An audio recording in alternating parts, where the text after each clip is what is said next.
సినీ నటుడు నిర్మాత బండ్ల గణేష్కు భారీ షాక్ తగిలింది. చెక్ బౌన్స్ కేసులో ఆయనకు ఏడాది జైలు శిక్షతో పాటు భారీగా జరిమానా విధిస్తూ కోర్టు తీర్పు వెల్లడించింది. ఒంగోలు కోర్టు బుధవారం నాడు ఈ తీర్పును వెలువరించింది. చెక్ బౌన్స్ కేసులో ఒంగోలు కోర్టుకు హాజరైన సినీ నిర్మాత బండ్ల గణేష్ ఈ కేసును విచారించిన సెకండ్ ఏఎంఎం కోర్టు నిర్మాత బండ్ల గణేష్కు 1 సంవత్సరం జైలు శిక్ష, 95 లక్షల జరిమానా విధిస్తూ తీర్పు వెల్లడించింది.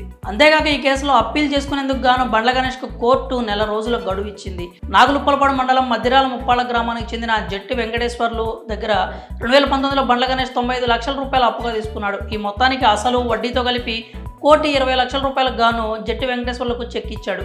పరమేశ్వర ఆర్ట్ ప్రొడక్షన్స్ పేరుతో ఈ చెక్ ఇచ్చారు. అయితే అది బౌన్స్ కావడంతో 2019లో బాధితుడు కోర్టును ఆశ్రయించాడు.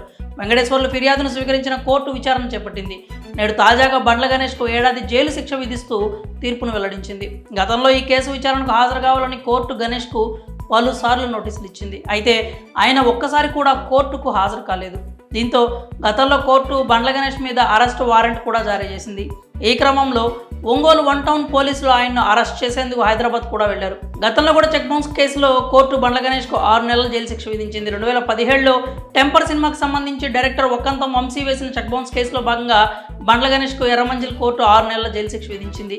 దాంతోపాటు 15,86,500 రూపాయల జరిమానా కూడా విధించింది. 25 లక్షల రూపాయలకు సంబంధించిన చెక్ బౌన్స్ కేసులో బండ్ల గణేష్కు కోర్టు ఈ శిక్ష విధించింది. కానీ వెంటనే బెయిల్ కోసం దరఖాస్తు చేసుకోక కోర్టు ఆయనకు షరతులతో కూడిన బెయిల్ మంజూరు చేసింది. చిన్న చిన్న పాత్రలతో నటుడిగా కెరీర్ ప్రారంభించిన బండ్ల గణేష్ ఆ తర్వాత రవితేజ హీరోగా తెరకెక్కిన ఆంజనేయులు సినిమాతో నిర్మాతగా మారాడు.